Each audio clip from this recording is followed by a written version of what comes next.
सुखदेव जी बात टाल न सके और एक मैना के गर्भ में मेरे परमहंस गुरुदेव सुखदेव जी आए तो बर्फीली हवाएं चल रही थी अमरनाथ पर। वहां सर्दियों के सीजन पर कोई पक्षी भी नहीं रहता और उस अंडे को रूप में प्रकट हुआ और वो अंडा छोड़कर तोता मैना दोनों चले आए। अंडा फूट गया, बर्फ अधिक पड़ने के कारण नारद जी बोले सुखदेव जी आए और आने से पहले ही चले गए, ये तो गड़बड़ हो गया, मैं प्रकट करता हूं। तब उन्होंने कहा सुंदर भाव से बोले नारद जी कि मेरी वजह से ब्रह्मा ब्रह्मांडी में झगड़ा हो चुका है, मेरी वजह से भगवान विष्णु में और लक्ष्मी माँ में भी झगड़ा हो गया है, क्यों ना मैं बाबा भोलेनाथ के पास पधारूं, पार्वती की माँ के पास जाऊं। नारद का अर्थ क्या है? नारम ज्ञानम ददाति इति नारद, जो अज्ञान का खंडन करे, ज्ञान हृदय में भरे, वह नारद है। और आज नारद जी जाने लगे और नारद जी जाने लगे तो बाबा जी समाधि में बैठे और समाधि में बाबा बैठे ना तो बाबा जी को समाधि में देखते प्रणाम करके अंदर घुस गए गुफा में पार्वती मैया बैठी हैं अंदर महलों में। और सुनो पार्वती माँ के गुरुजी हैं नारद जी, आसन बिछा दिया, संत जी आए हैं और जल लेके आई, एक पात्र में लड्डू लाई और नारद जी से बोली लो आप पाओ लड्डू, आप पाओ, जल पियो। नारद जी ने थोड़ा सा जल पिया, लड्डू खाया, बड़ा मीठा है, बड़ा स्वाद है। देवी जी बोली पार्वती जी हमने सुना है कि आजकल आप आते जाते ज्यादा नहीं हो। बोले देवी जी सच सुना है ये पार्वती बेटी। बोले क्यों?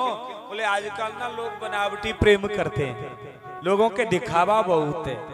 क्या है? दिखावा है, बनावटी प्रेम बहुत है, लोग सच्चा प्रेम नहीं करते। और सुंदर भाव तुलसी बाबा जी ने लिख दिया सुर मुन सबकी यह रीति, स्वार्थ लाग करे सब प्रीति। सुर नर मुनि सब की यह रीति, सुर नर मुनि सब की यह रीति,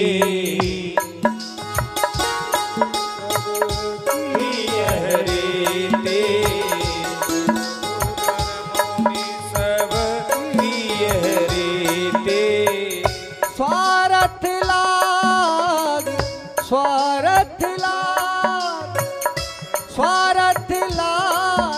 करहे सब प्रीति, सुर नर मुनि सब की यह रीति, नर मुनि सब की यह रीति, सुर नर मुनि सब की यह रीति। सबकी यह रीति है, बगैर स्वार्थ के कोई प्रेम नहीं करता। पार्वती जी बोली हम दोनों में तो बड़ा प्रेम है, और प्रेम हो तो किसी पति पत्नी में और घर में प्रेम हो ना मेरी माँ, पड़ोसी को मत बताना। और जो पड़ोसी को बता दिया ना तो गड़बड़ हो गया, समझ लो उसी दिन तेरा घर का चैन उजड़ जाएगा। चैन मैन मेरा उजड़ा है, सारा चैन मैन उजड़ जाएगा, तू रह नहीं पाएगी।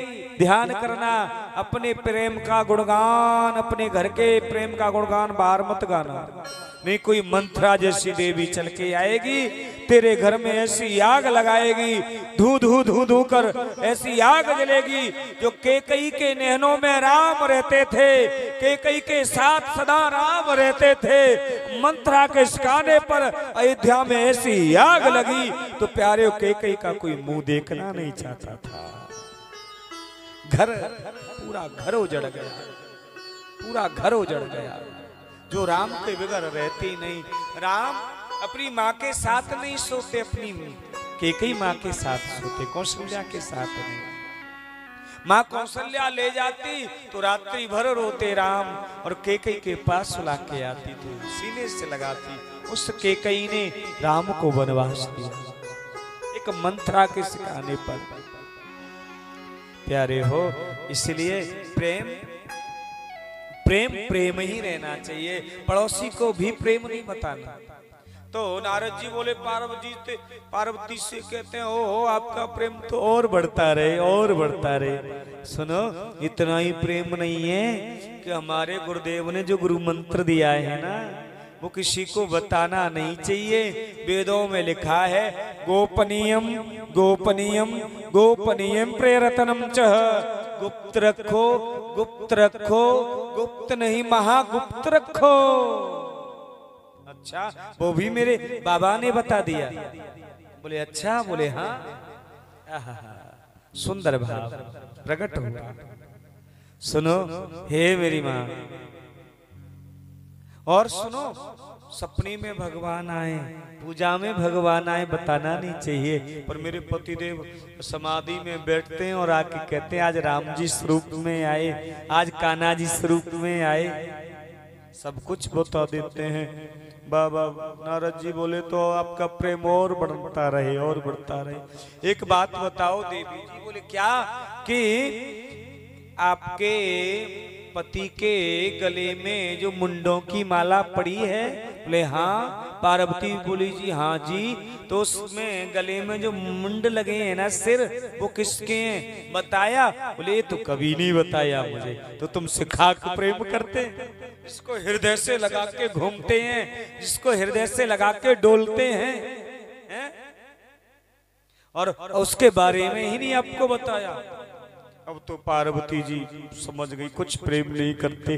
नारद जी बोले देवी जी मैं तो चला, मैंने सच कहा बनावटी प्रेम करते हैं लोग बाग। सुनो, नारद जी गए तो कैलाश पर्वत पर चढ़े तो बाबा जी को प्रणाम किया, समाधि खुल गई। बाबा जी नीचे मैया जी बुला रही हैं। तो बाबा जी बोले आपका पाद्यापरण हुआ है ना, तो जरूर याद कर रही होगी मैया। अरे आप पधारे। ओहो, सुनो, जैसे